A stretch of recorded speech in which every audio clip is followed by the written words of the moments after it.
지난번에는 남편과 아내, 곧 부부 사이에 본질적인 동등함과 함께 직분적인 차이점이 있다는 사실을 말씀드렸습니다. 남녀 간의 본질적인 동등함과 직분적인 차이점, 이 대등성과 구별성이 창세기 1장과 2장에 부인할 수 없이 명백하게 드러나 있습니다. 중요한 것은 이 동등함과 차이점이 과연 어디에서 온 것인가 할 때 바로 하나님 자신에게서 온 것이고 하나님 자신이 그렇게 정하신 것이다 하는 사실입니다. 달리 표현하면 남녀 간의 동등함과 차이점, 이 두 가지가 모두 하나님의 형상을 반영하는 것이다, 그것입니다. 곧 하나님 자신이 삼위일체의 하나님이시기에, 즉 하나님 자신이 성부, 성자, 성신이라는 구별된 삼위로 계시는 동시에 그 삼위가 완전한 일체를 이루는 분이시므로 그 하나님께서 자신의 형상을 따라 사람을 지으실 때 남자와 여자, 곧 한 쌍의 부부로 지으신 것이고, 그래 남편과 아내가 서로 구별되는 동시에 완전히 동등한 인격으로 일체를 이루게 하신 것입니다. 이러한 사실을 제대로 이해하고 깨닫는 것이 물론 쉬운 일이 아니겠습니다마는 하나님의 형상은 사람의 본질일 뿐만 아니라 사람의 노동과 혼인과 안식일에 모두 심겨져 있는 중요한 원리이기에 곧 사람의 존재와 평생의 활동을 다 아우르면서 관통하는 중차대한 원리이기에 사람이라면 누구나 이 원리를 꼭 깨달아 알 필요가 있습니다. 더욱이 오늘날 우리 시대에는 이 깨달음이 특히 더 중요해졌습니다. 왜냐하면 지금 이 시대는 두 가지로 대단히 위험하고 무서운 시대이기에 그렇습니다. 첫째로 이 시대는 남자와 여자의 본성적인 차이 자체를 받아들이려 하지 않고 그 차이를 자기 마음대로 제멋대로 뛰어넘거나 아예 지워버리려고 하는 무서운 시대입니다. 그래서 이제는 인위적인 성전환이 이루어지고 남성이나 여성 둘 중에 하나가 아닌 다른 성, 제3의 성을 이야기합니다. 사람의 성별을 이제는 사람이 자기가 정할 수 있다고 생각하는 전에 없던 시대입니다. 둘째로 이 시대는 수천 년 이상 진절이 나게 이어져 내려온 남성들의 그릇되고 폭력적인 지배와 가부장제의 왜곡되고 타락한 모습에 신물이 난 많은 젊은 여성들이 페미니즘, 여성주의를 마음 깊이 받아들이는 시대이기도 합니다.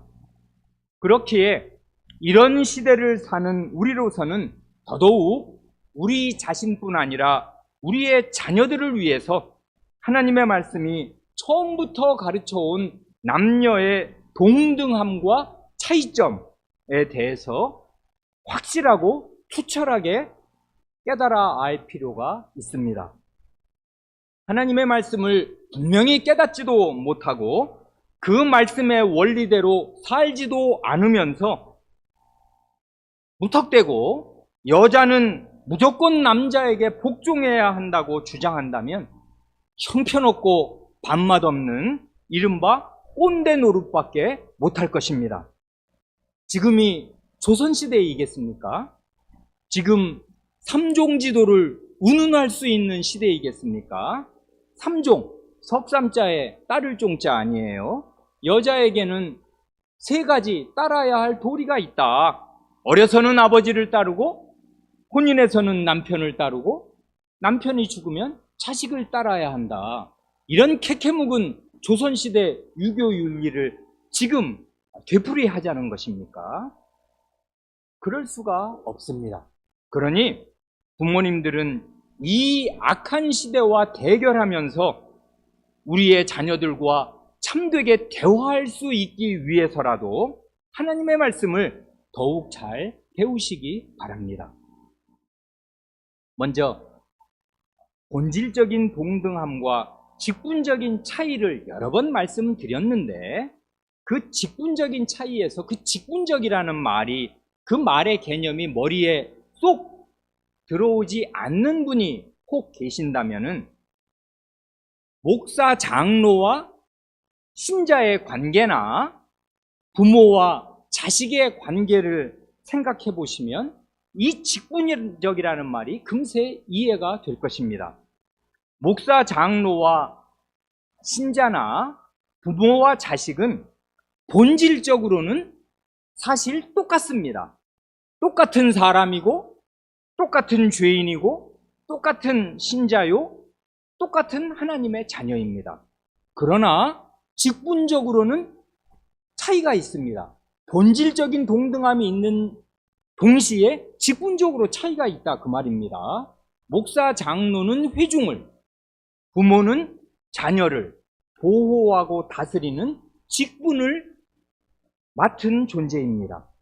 그리고 신자와 자녀는 그 다스림과 보호 아래에 있는 존재 아닙니까? 아니, 직분자 아래에 있는 게 기분 나쁘다. 다 똑같은데 이건 불공평하다. 그렇게 불만을 가지는 사람이 있다면 그런 사람은 고아원에 들어가야 할 것입니다. 자기를 보호해주고 하나님의 세상 경륜을 이루기 위해서 하나님께서 친히 두신 이 사랑의 직분을 싫어하고 배척하는 사람은 하나님의 집이든 이 세상 집이든 집을 나가서 자기 혼자 무인도 같은 데서 살아야 할 것입니다. 그렇게 해서는 사람이 사람답게 살 길이 거의 막히는 것 아니겠습니까? 그래, 직분적이라는 말이 어려운 말이 아니라고요. 우리가 나면서부터 다 겪어온 생생한 현실이라고요. 부모의 직분을 두셔서 그 보호와 다스림을 받아 사람 되게 하신 거 아니에요. 그리고 교회 안에 모든 하나님의 백성을 그리스도의 양무리 안에 두시는 것이지 개별 양들을 목자가 뒤를 졸졸 따라다니는 게 아니란 말입니다. 목자 아래에 두셔요. 이게 우리를 보호하는 가장 현실적이고 가장 따뜻하고 가장 지혜로운 방식이란 말입니다. 그러니 직분적인 차이가 있다는 것, 사람과 사람 사이에 본질적으로 같더라도 직분적으로는 다르다 하는 사실을 이걸 인식하는 게 이게 제5계명을 이해하는 길 아니에요. 지난번에는 남편과 아내 사이에 있는 그 직분적인 차이점이 창세기 2장에 어떻게 나타나 있는가, 그 세 가지 국면을 비교적 자세히 말씀드렸고, 이 차이가 어디에서 온 것인가, 그 근원이, 이 차이의 근원이 무엇일까에 대해서는 간단히 암시만 드렸습니다. 오늘은 그 세 가지 암시를 명시적으로 말씀드리려고 합니다. 첫째로, 남편과 아내가 본질상 동등할지라도 직분상 남편은 아내를 다스리는 위치에 있고 아내는 남편의 다스림과 보호 아래에 있습니다. 이런 질서랄까, 이런 구별이 어디에서 온 것인가 하면 바로 하나님 자신에게서 온 것이고 하나님의 본질에서 온 것입니다. 다시 말해서 하나님 자신이 그러한 분이신 까닭에 그 하나님의 형상과 모양대로 남녀를 지으실 때 남녀의 관계를 이렇게 정해주신 것입니다. 그래, 신앙 고백과 요리 문답이 다 고백하는 대로 성부, 성자, 성신, 삼위 하나님은 본질이 동일하시고 권능과 영광이 동등하십니다. 웨스트민스터 신앙고백서 2장 3절 대우리문답 9문, 소유리문답 6문이 동일하게 고백하는 것입니다. 본질의 동등성, 삼위 하나님 간의 본질은 동등하다. 권세와 영광도 동등하다. 과연 성부, 성자, 성신께서는 하나님, 신이시라는 그 신적인 본질이 동등하시고 능력에서나 영광에서 아무런 차이나 차등이 없이 완전히 동등하시고 대등하십니다. 성경 말씀과 신앙 고백이 공히 가르치는 이 사실을 조금이라도 부인한다면 그냥 바로 이단입니다. 그럼에도 성부와 성자의 위치를 말한다면은 아버지 하나님은 권위 있는 위치에서 분부하시고 아들 하나님은 그 성부의 권위 아래에 계셔서 아버지의 분부에 기꺼이 전심으로 순종하십니다. 이게 하나님 사이에 있는 이런 관계가 이게 참 신비하고 기이한 일이지만 부인할 수 없는 분명한 사실입니다.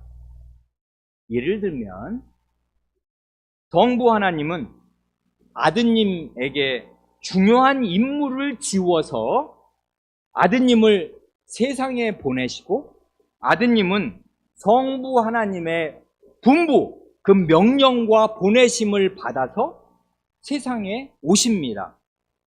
말하자면 하나님 사이에도 권위의 자리에서 명령을 하시는 분이 계시고 그 명령을 받는 분이 계시며 파송을 하는 분이 계시고 파송을 받아 오는 분이 계시다 그 말입니다.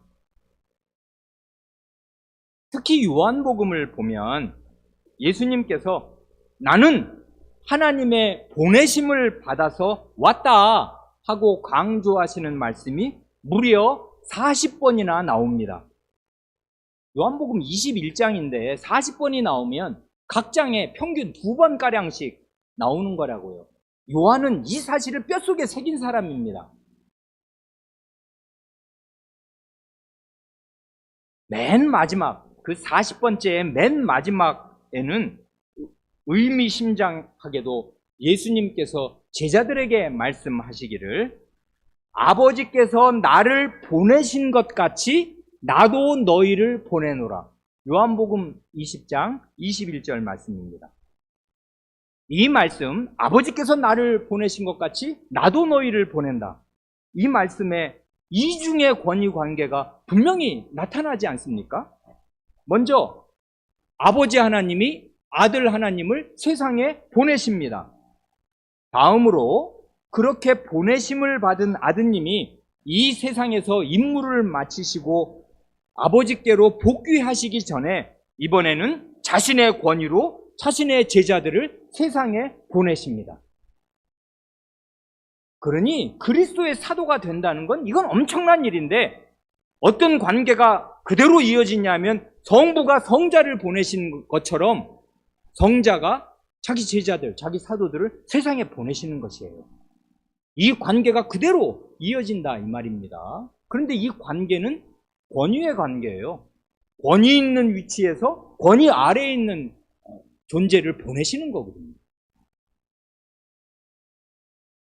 성부 하나님과 성자 하나님의 관계 안에 이런 차이, 중대한 차이가 있는 것이 사실인데 그것이 다가 아닙니다. 이번에는 더 놀랍게도 성부 하나님과 성자 하나님께서 성신 하나님을 세상에 보내시고 성신 하나님은 그 두 분의 보내심을 받고 세상에 오십니다. 그래, 성신 하나님은 분명히 그 자신도 하나님이실지라도 성부로부터 보내심을 받는 분이요 동시에 성자로부터도 보내심을 받는 분이십니다.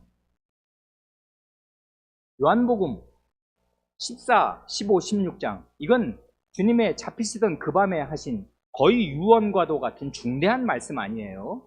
이른바 다락방 강화라고 하는 거, 뭐 다락방에서 하셨는지 우리가 정확히는 알 수 없습니다만은 흔히들 학자들이 그렇게 말합니다. 다락방에서 친제자들에게, 소수의 제자들에게 이 말씀, 이 중대한 말씀을 하셨을 것이다 하는 것인데, 그 요한복음 14, 15, 16 석장에서 예수님께서 잡히시던 밤에 성신 하나님을 가리켜 보혜사, 뭐 간단히 말하면 위로자 그 말이지요. 이 보혜사, 위로자에 대한 말씀을 4번 하시는데, 누가 보혜사 성신을 보내시는가 할 때 14장에서 앞부분에서 2번은 성부 하나님께서 보혜사를 보낸다 말씀하시고, 나머지 2번 15장과 16장에서는 예수님 자신이 보혜사를 보낸다 하고 말씀하십니다. 아이고야, 나는 초신자라 지금 목사가 하는 말이 이게 뭔 말인지 잘 모르겠다, 이건 어렵다 하시는 분들을 위해서, 그런 분들을 위해서는 고린도전서 15장 28절 한 절이면 충분할 것입니다. 고린도전서 15장 28절, 만물을, 모든 것을 저에게 하나님의 아들 예수 그리스도께 복종하게 하신 때에는 아들 자신도 그때 만물을 자기에게 복종케 하신 이에게 복종케 되리니, 이는 하나님이 만유의 주로서 만유 안에 계시려 하십니다. 그러니까 이건 권위의 관계가 나타나는데, 만물은 그리스도께 복종하게 되어 있습니다.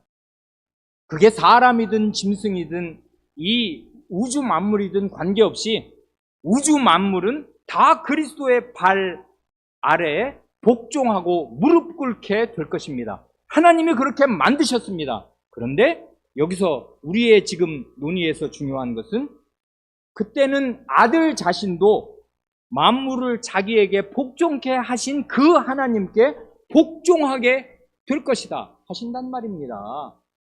그러니 이렇게 표현하는 것이 대단히 조심스럽지만은, 이런 표현이 허용될 수 있다면 성부 하나님과 성자 하나님, 아버지와 아드님 사이에도 유계질서가 있는 것이에요. 아드님이 아버지께 복종하신다 그 말입니다. 혹시는 이 말씀도 어렵다면은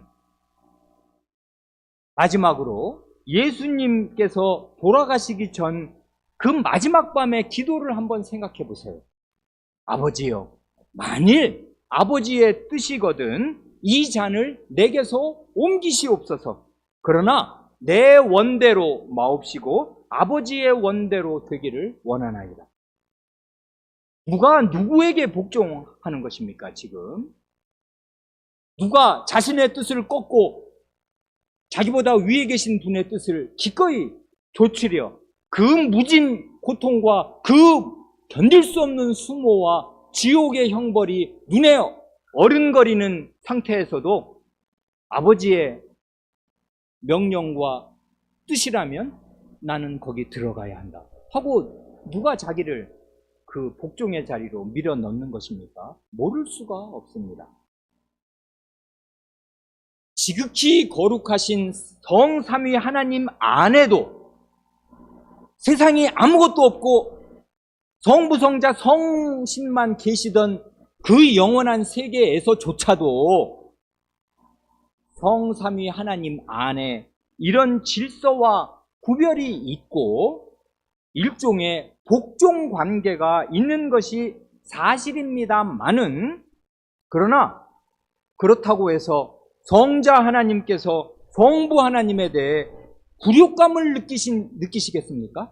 그것이 결코 아니고, 성신 하나님께서 성부 하나님이나 성자 하나님에 비해 열등한 존재이시겠습니까? 그것이 결단코 아니겠습니다. 그런데도 첫사람의 타락 이래로 그날 이래로 바로 오늘까지 인류의 역사 전체가 남자와 여자, 남편과 아내 사이에 있는 그 비극적인 갈등과 폭력적인 지배와 아내들의 그 쓰라린 눈물로 얼룩진 것은 무엇 때문이겠습니까? 죄가, 그 무서운 죄가 우리의 눈을 멀게 해서 우리가 사람의 원래 모습이 어떠해야 하는가를 볼 수 없게 되었기 때문이 아니겠습니까? 우리가 원래 자기의 원래 얼굴도 모르는 캄캄한 장님이 되었기 때문이 아니겠습니까? 그 결과로 남편과 아내의 관계에서 하나님의 형상, 이 아름다운 삼위 하나님의 모습이 나오는 게 아니라 많은 경우에 도리어 그 흉악하고 파괴적이고 잔인한 마귀의 모습이 나오는 것 아닙니까? 그러니 해결책은 무엇입니까? 유일한 해결책은 하나님의 말씀에서 하나님이 어떤 분이시고 어떻게 행하시는가를 참되게 배우는 것입니다. 즉 성부 하나님이 성자 하나님, 아드님을 어떻게 대하시며 아드님은 과연 아버지 하나님을 어떻게 대하시는가? 이분이 사람의 몸을 입으신 뒤에 처음부터 끝까지 어떻게 일관되게 단 한치도 양보함이 없이 하늘 아버지의 뜻에 복종하시는가? 그것도 기꺼이 복종하시는가? 밥 먹는 것보다 그걸 더 양식으로 삼으시는가? 배고프시고 피곤하고 지쳐 앉을 수밖에 없는 상태에서도 나의 양식은 나 보내신 이의 뜻을 행하는 것이다 하고서 어떻게 참되게 그 배고프고 피곤한 상태, 록다운되는 그런 상태에서도 하나님의 뜻에 자신을 복종시키시는가?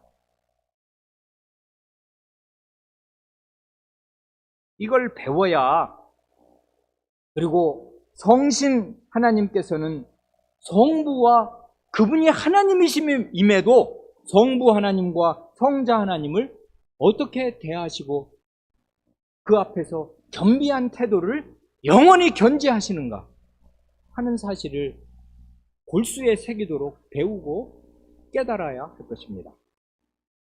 그래, 칼빈 선생의 기독교 강요 첫 문장대로 하나님을 아는 지식과 사람을 아는 지식은 밀접하게 연결되어 있습니다.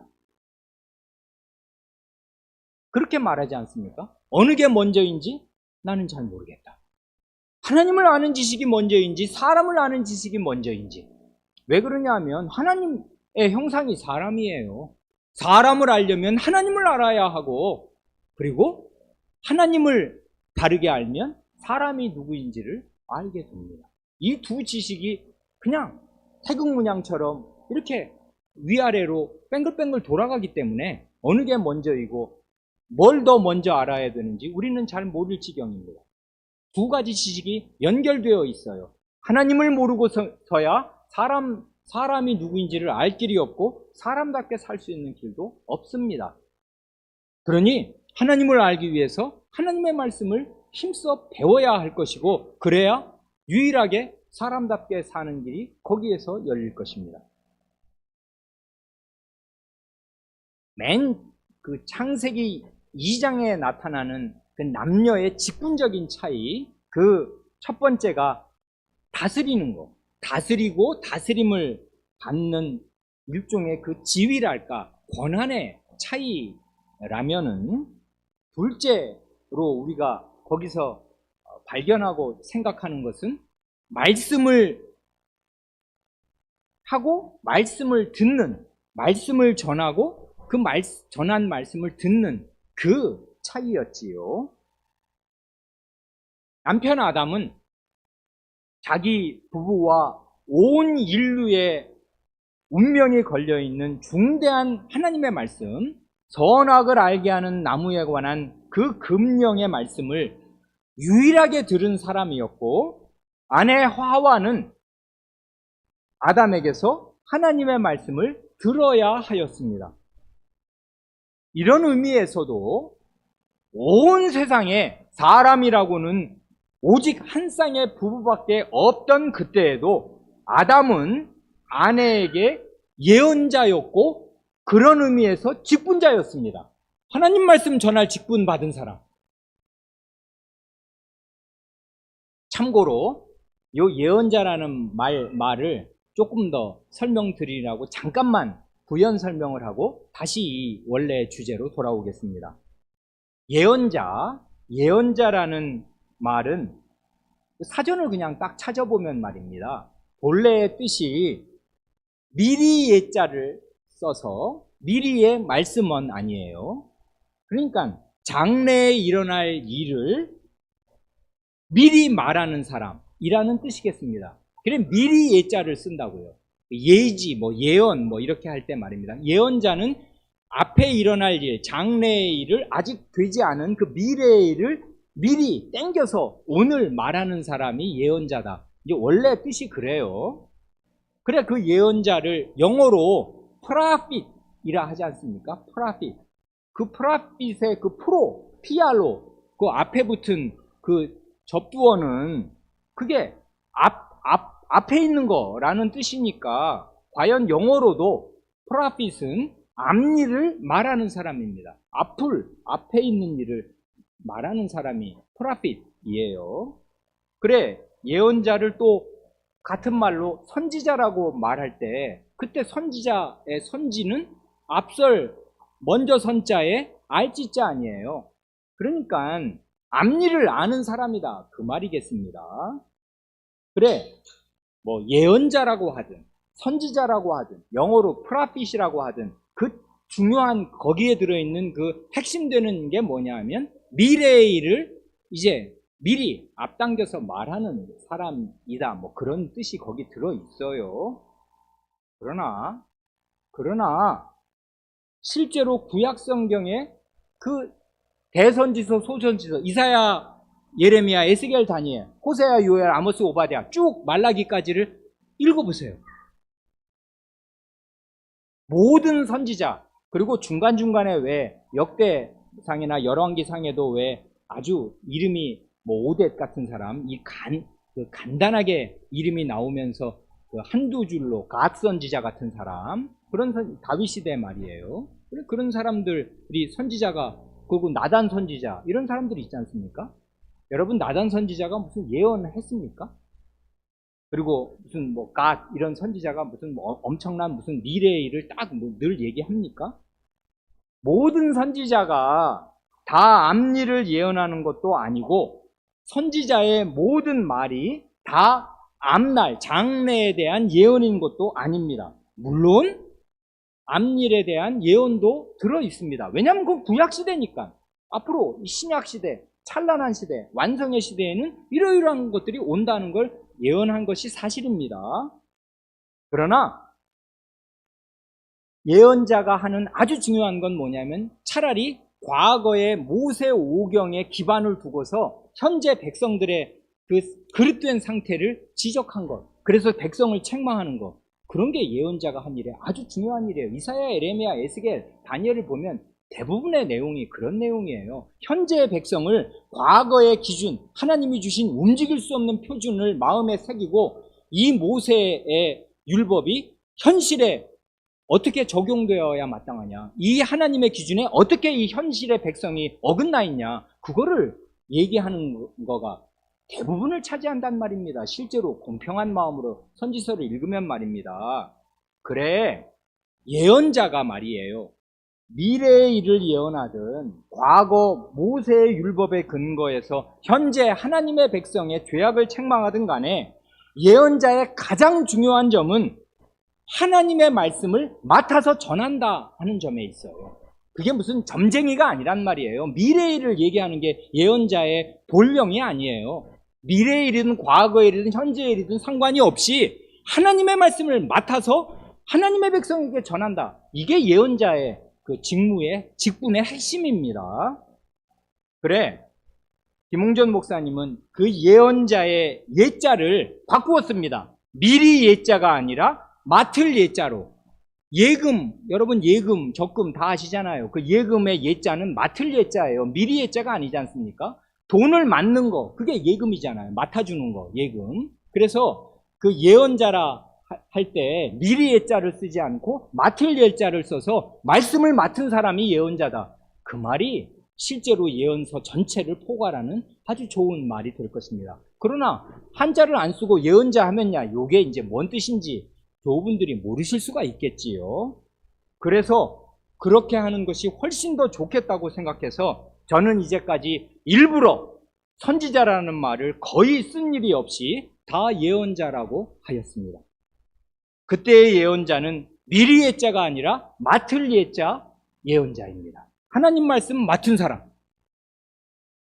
물론 이 단어를 가지고 사람을 판단하거나 뭘 따질 게 없어요. 왜냐하면 선지자, 예언자 사전 찾으면 다 미리 예자로 나오고 프라핏이 원래 그런 뜻이니까 누가 선지자라고 말하면 그거 알아들으면 되는 것이지 그거 틀렸다, 틀리지 않습니다. 이 세상 통용되는 말이 그것이니까. 그러나 우리는 이렇게 표현할 수 있다면 말에도 세례를 주어서 그릇된 것들을 씻어내서 더 정확하고 정밀하게 표현하는 것이 좋고, 특별히 하나님의 강단에서는 말을 선별해야 하니까 그런 뜻으로 선지자라고, 선지자 하면은 앞일을 아는 사람이 선지자니까 원래 뜻이. 그러니까 그런 말, 그건 그렇게 썩 정확하지는 않은 것 같다. 절반의 진실 이하만 말할 뿐이다 하니까 늘 이제까지 일관되게 예언자라고 말씀드렸습니다. 여기까지는 단어 설명이니까 뭐 알든 모르든 큰 상관이 없습니다. 중요한 것은 이것입니다. 온 세상에 사람이라고는 한 쌍의 부부밖에 없던 그때에도 남편에게 말씀을 맡은 예언자의 직분을 주신 이 사실은 궁극적으로 어디에서 온 것이겠습니까? 어디에 뿌리를 두고 있는 것이겠습니까? 뭘 반영하는 것이겠습니까? 교회 안에 계신 여성 교우 여러분, 혹시라도 하와가 직접 하나님의 입에서 그 중대한 말씀을 듣지 않고 남편을 통해서 전해 들어야 했다는 사실에 자존심이 상하십니까? 아니 왜 하나님이 그 중요한 말씀을 하와에게, 아니면 둘을 다 지어놓고 나서, 아니 뭐가 그렇게 급하셔? 어차피 따먹을 사람은 하와인데, 아니 하와를 다 지어놓고 나가지고 두 사람 있는 자리에서 부부를 딱 세워놓고 선악을 알게 하는 나무 열매는 먹지 말아라, 먹으면 정녕 너희가 죽는다. 아니 이렇게 말씀해 주셨으면 좀 좋아? 왜 그렇게 말씀 안 하시고 하와는 왜 그 말을 그 남편에게 전해 들을 수밖에 없게, 우리 하와는 세상에 있지도 않을 때 그 말을 왜 아담에게 하신 거야? 그래서 왜 하와는 아담의 입에서 그 말을 전해 들을 수밖에 없게 하신 거야? 이건 불공평하고, 왜 그 중대한 거기에 모든 게 걸려 있는데 왜 그 중대한 말씀을 여자에게는 직접 하시지 않은 거야? 기분 나쁘다, 불공평하다, 혹시 그렇게 생각하시겠습니까? 왜 우리 교회 연합 안에는 여성 목사, 여성 장로가 없는가? 다른 교단, 다른 교회 연합에는 여자 목사, 여자 장로도 많이들 있더만 왜 우리 교회에는 여성 장로, 여성 목사가 허용되지 않는 것인가? 그렇게 생각하시겠습니까? 예수님을 한번 보세요. 예수님이 어떻게 하셨는가? 예수님은 자기 자신이 하나님, 제2위의 하나님이시요, 성부 하나님과 본질이 동일하시고 권세와 영광이 동등하신 분임에 틀림이 없습니다. 그러니 예수님이 자기 생각대로 자기의 말씀을 하셔도 다 진리이고 다 참될 것입니다. 틀림이 없지요. 그러나 놀랍게도 예수님은 항상 하나님 아버지께 들은 것만을 말씀하셨습니다. 저는 이게 너무나 놀랍습니다. 성경 요한복음의 요한사도의 말씀을 요한사도가 이 사실을 가장 잘 포착한 사도인 것 같습니다. 요한사도의 말씀을 몇 구절 낭독하여 드리려고 합니다. 하나님의 말씀, 예수님의 말씀을 들어보세요. 요한복음 12장 49절 50절, 이건 예수님의 말씀인데, 내가 내 자의로 내 뜻으로 말하는 것이 아니요 나를 보내신 아버지께서 나의 말할 것과 이룰 것을 친히 명령하여 주셨으니 나는 그 명령이 영생인 줄 아노라. 그러므로 나의 이르는 것은 내 아버지께서 내게 말씀하신 그대로 이르노라 하십니다. 여기 보면 보내시는 분과 보내심을 받은 자신에 대한 분명한 인식이 있을 뿐 아니라 나는 파송받아 왔다, 내 위에 권위가 있다, 그 말씀을 하실 뿐만 아니라 그 권위의 실제는 어떻게 나타나는가 하면 나는 내 말하러 온 게 아니라 하나님께 들은 말씀을 전하려고 왔다, 나는 하나님의 사자다, 그 말이라고요 지금. 그래서 그리스도를 가리켜 성경에 하나님의 사도라고도 표현해요. 그리스도 자신이 사도입니다. 하나님이 보내셨으니까. 근데 말을 주어서 보내요. 네 말 하지 말고 내가 하는 말을 가서 전해라 하고 전할 말을 하나님이 주어서 보내셔서 나는 내 뜻대로 말하지 않는다. 나를 보내신 분이 내가 할 말을 다 주셨다. 명령으로, 친히 명령으로 주셔서 나는, 근데 그 명령이 뭐냐 하면 그 명령의 내용이 하나님의 말씀이 영생의 말씀이다. 그래서 나는 영생을 전하는데 내가 전하는 이 말은 틀림없는 영생의 말씀인 게 틀림이 없는 건 하나님 아버지, 나를 보내신 하나님 아버지의 말씀이기 때문이다. 나는 그래서 하나님이 말하여 주신 그대로 너희한테 말한다. 아니, 이렇게 자기를 주장하신단 말입니다. 요한복음 8장 26절은 어때요? 나를 보내신 이가 참되심에 내가 그에게 들은 것을 세상에 말하노라.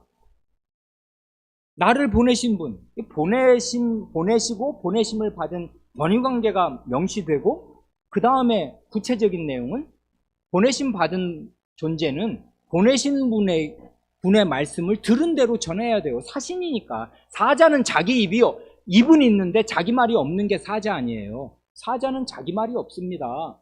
보낸 분의 왕의 명령을 전하는 게 사자거든요.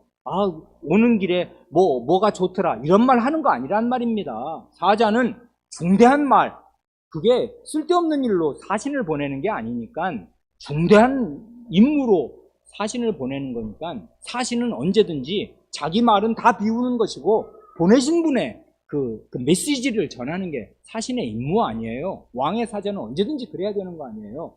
그래, 예수님은 하나님이실지라도 자신이 사자, 하나님의 사자임을 잊지 않으시고 나를 보내신 분이 참되시니까 그분에게 들은 것을 세상에 말한다. 요한복음 14장 24절은 어때요? 너희의 듣는 말은 내 말이 아니요 나를 보내신 아버지의 말씀이니라. 이 보내신 것과 말하는 것이 딱 붙어 있잖아요. 보내신 받은 분은 보내신 분의 말을 해야 되거든요. 그래, 너희는 지금 내 말을 계속 듣고 있는데, 왜냐하면 그 사람들은 하나님의 육성 음성을 직접 들을 수는 없잖아요. 그러면 다 죽을 것 같을 거니까. 근데 예수님의 입에서 나오는 말을 계속 3년 내내 듣고 있어요. 그런데 너희가 듣는 말은 이건 내 말 아니다. 나를 보내신 아버지의 말씀이다. 하나님 말씀 지금 듣고 있어요. 살아계신 하나님의 음성이 육성으로 지금 예수님의 입을 통해서 나가고 있어요. 그 말을 지금 하신단 말입니다. 요한복음 7장 16절. 이건 진짜 들려면 이게 오늘 끝날 저녁 때까지 들 수 있을 것입니다. 설명하면서 하자면 요한복음은 이걸로 꽉 차 있어요. 내 교훈은 내 것이 아니요 나를 보내신 이의 것이니라. 예수님의 그 풍부한 교훈들이 있었는데 그 모든 교훈은 나를 보내신 분의 교훈이에요. 그러니 내가 하는 말은 다 참되다. 왜 참된가? 내 말이 아니고 아버지의 말씀이니까 참되다. 예수님이 이러셨습니다. 어떤 의미에서 예수님은 자기 입을 닫으셨어요. 자기 말을 하지 않으려고 결심하셨고 하지 않으셨어요. 근데 예수님의 모든 말씀은 성부 하나님의 말씀이었어요. 그래서 자기 입을 닫으셨기 때문에. 그래서 예수님의 말씀을 들으면 저건 하나님의 말씀을 듣는 것과 완전히 똑같았어요. 사신이었으니까. 놀라운 사실이 하나 더 있습니다. 성신 하나님은 또 어떻게 하십니까? 성신 하나님도 하나님이심에 틀림이 없고요. 성신 하나님도 창조주이시고 하나님의 모든 능력의 근원이십니다. 능력의 하나님이신데 희한하게도 하나님이신 분이 자의로 자신의 뜻으로 말씀하시지 않고 예수님께 들은 것만을 말씀하십니다. 성신님은 생각이 없으십니까? 앵무새입니까? 들은 것만 말씀하셔요. 이게 놀라운 일 아니에요? 이게 놀라운 하나님의 겸손 아니에요? 요한복음 16장 13, 14절이 그거지 않습니까? 그러하나 진리의 성신이 오시면 그가 너희를 모든 진리 가운데로 인도하시리니 그가 자의로 말하지 않고 오직 듣는 것을 말하시며 장래일을 너희에게 알리시리라. 그가 내 영광을 나타내리니 내 것을 가지고 너희에게 알리겠음이니라. 이렇게 말씀하신단 말입니다. 진리의 성신이십니다. 성신은 이름이 진리예요. 왜 성신의 이름이 진리의 신이시고 진리의 성신인 줄 아십니까? 자의로 말하지 않기 때문에 그래요. 그분은 우리를 과연 모든 진리 가운데로 인도하실 진리의 신이신데 그분은 하나님이신데도 자기 뜻대로 말하지 않습니다. 자기 말을 하지 않아요. 오직 듣는 것만을 말씀하시며 내 영광, 예수 그리스도의 영광을 나타내시고 내 말을 가지고 너희에게 알리셔요. 그러니 유계질서가 있잖아요. 놀라운 유계질서가 삼위 하나님 안에 있잖아요. 성자는 성부의 말씀만을 말해. 그리고 성신은 예수님의 말씀만을 말해.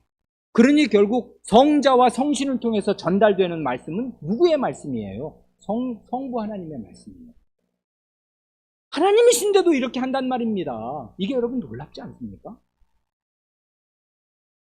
이와 정반대의 길을 가는 자가 있습니다. 누구입니까? 사탄입니다. 마귀 사탄은 하나님께 들은 것을 말하려 하지 않고 자기 말을 하려 합니다. 그러기에 그의 말은 항상 거짓말입니다. 그가 하나님께 들은 말씀을 하지 않고 자기 말을 하는 이유는 영광을 받고 싶기 때문에 그래요. 영광을 하나님께 돌리지 않고 하나님께 돌아가야만 할 그 영광을 자기가 중간에 가로차고 싶기 때문에 그래요. 이게 마귀의 본질이고 마귀가 절대로 양보할 수 없는 그것입니다. 천사가 마귀가 되게 한 바로 그 정체입니다. 자기 말을 하는 것. 그래, 요한복음 8장 44절에 그 유명한 말씀이 있지 않습니까? 이건 유대인들, 하나님을 잘 알고 하나님 말씀을 잘 안다 하는 유대인들을 책망하면서 너희들은 마귀 새끼들이다, 네 아비는 마귀다 하는 너무나 정말 섬찟한, 뱀을 던지는 것보다 더 끔찍한 그 말씀을 하시는 그 저주의 맥락에서 나오는 말씀인데 이렇게 말씀하시거든요. 너희는 너희 아비 마귀에게서 났으니 너희 아비의 욕심을 너희도 행하고자 하느니라. 저는 그 너희 아비 마귀는 처음부터 살인한 자요, 진리가 그 속에 없으므로 진리에 서지 못하고 거짓을 말할 때마다 제 것으로 말하나니 이는 저가 거짓말쟁이요 거짓의 아비가 되었습니다. 뭘 하시는 것입니까? 진리가 없어요, 자기 속에. 왜 없습니까? 하나님의 말씀만이 진리인데 하나님의 말씀이 자기 속에 없어요. 왜냐하면 그 말 듣기 싫거든요. 그 말을 전하고 들은 대로 전하면 영광이 하나님께로 돌아가야 돼.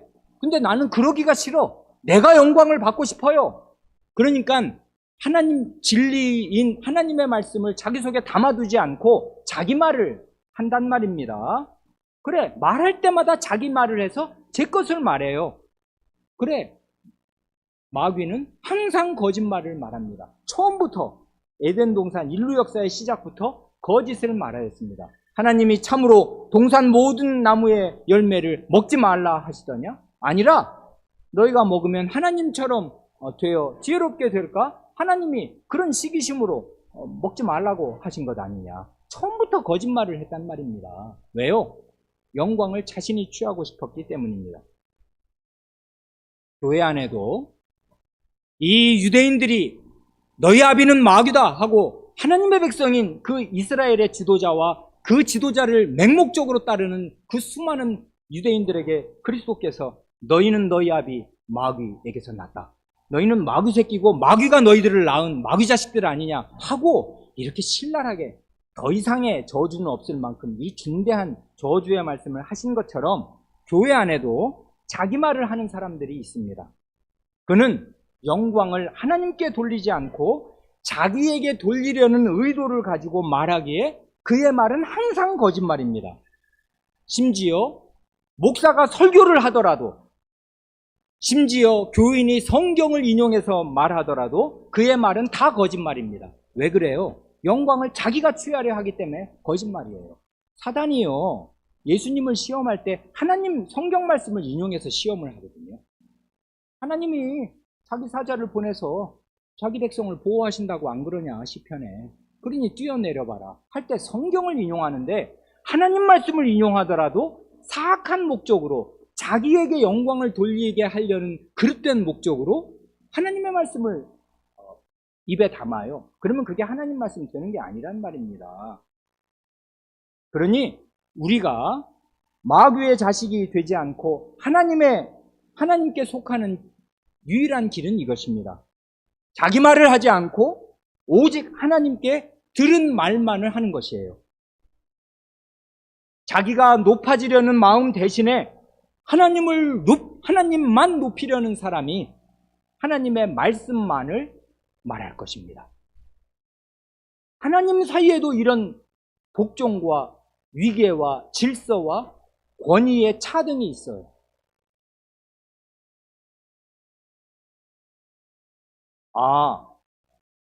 오늘 배고프면 야 배고프다 밥 먹자 이런 말도 해야 되고 또 일상적인 말 다 해야 되는데 아니 무슨 입만 열면 하나님 말씀을 전해야 되면 내가 목사냐? 목사도 그렇게 못하겠네.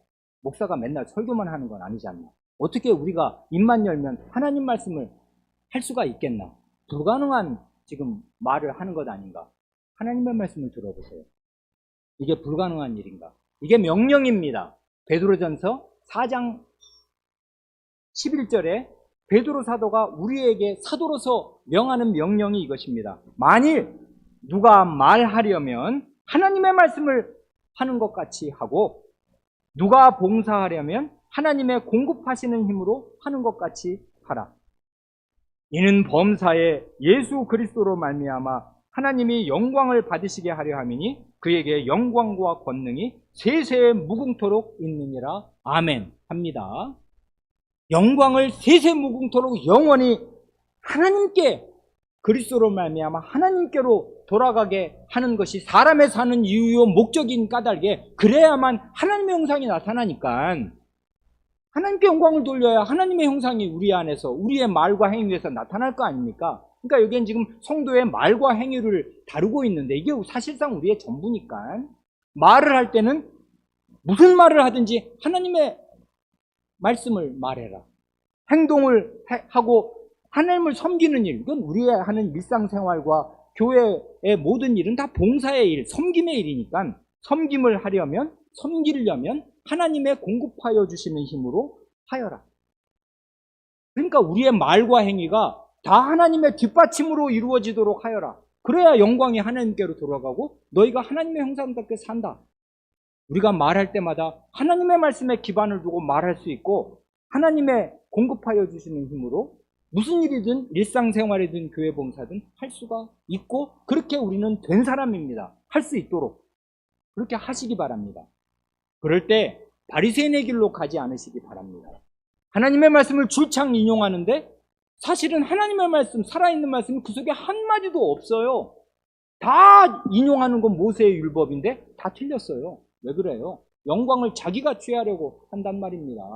그러니 남녀의 관계에 차등이 있다는 거, 위계질서가 있다는 거, 이런 사실에 분개하거나 부당하다고 여기지 마시고 그리스도를 생각하시고 성신님을 생각하세요.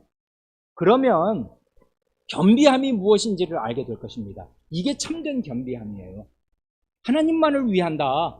그리고 하나님이 그 하나님의 무한한 지혜, 완전한 지혜로 하나님 자신 안에 있는 관계를 반영하면서 맨 처음에 사람을 내실 때 이런 방식으로 사람을 지으시고 관계를 설정하여 주셨다. 이건 하나님의 놀라운 지혜에서 나온 것이다. 나중에 말씀드릴 수 있기를 바랍니다마는 부부관계, 남녀관계는 마지막 그날에는 해소될 것입니다. 부부는 더 이상 없을 것이에요. 부부관계는 영원한 거 아닙니다. 목사와 신자의 관계 전혀 영원한 것 아닙니다. 아니 그날이 되면 목사가 남아나 있겠습니까? 한 사람도 없을 것이에요. 하나님 나라에 무슨 목사가 왜 있어요? 얼굴과 얼굴을 맞대서 그리스도의 모든 뜻을 밝히 아는 상태에 들어가는데 누가 누구에게 하나님 말씀을 배운단 말입니까? 목사는 역사 시기에 주신 한시적인 제도예요. 그런데 부부관계도 똑같습니다. 역사 시기 안에 주신 한시적인 제도예요. 그러니까 그 나라에 우리가 완전하게 되면 부부관계는 다 해소될 것이에요. 그러니까 더 이상 당신이 내 아내, 당신이 내 남편 이런 관계 없을 것입니다. 그러나 하나님의 그 무한한 지혜로 이 세계의 역사를 경영하여 가실 때 하나님께서 이런 직분적인 차이를 가정 안에, 교회 안에 두시고서 그것으로 우리를 보호하고 하나님의 뜻을 이루는 하나님의 거룩한 사회, 하나님의 형상이 온 땅과 온 하늘과 땅에 충만하는 그런 거룩한 하나님 나라를 이루려고 하실 때 하나님의 지혜로 이런 차이를 두셨으니 이 차이가 어디에서 나온 것인가를 잘 생각하시고 그리스도와 성신 하나님의 겸비함을 본받으시기 바랍니다. 그러면 우리 안에서 하나님의 모습이 나타나게 될 것입니다. 마지막 세 번째 누가 누구에게서 나오는가 하는 얘기가 있는데 그게 남았는데 시간이 다 갔으니까 나중에 기회가 되면 다시 말씀드리기로 하겠습니다. 기도하시겠습니다.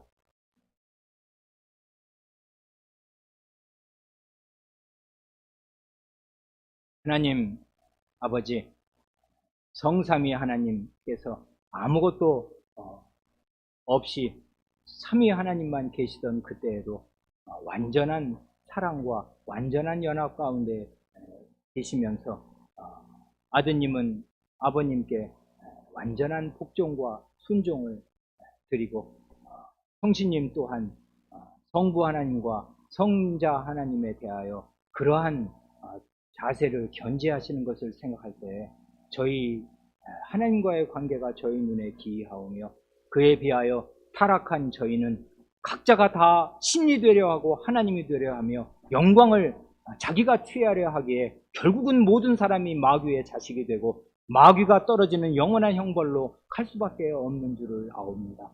저희를 구원하셔서 하나님의 세계, 하나님의 세상, 하나님의 나라 안에 두실 때 이 하나님의 거룩한 겸비와 관계를 잘 배우게 하여 주시고 그러한 것을 자기의 가정생활과 부부관계와 교회 생활에서 겸비하게 나타내는 사람들이 다 되게 하여 주시기를 구합니다.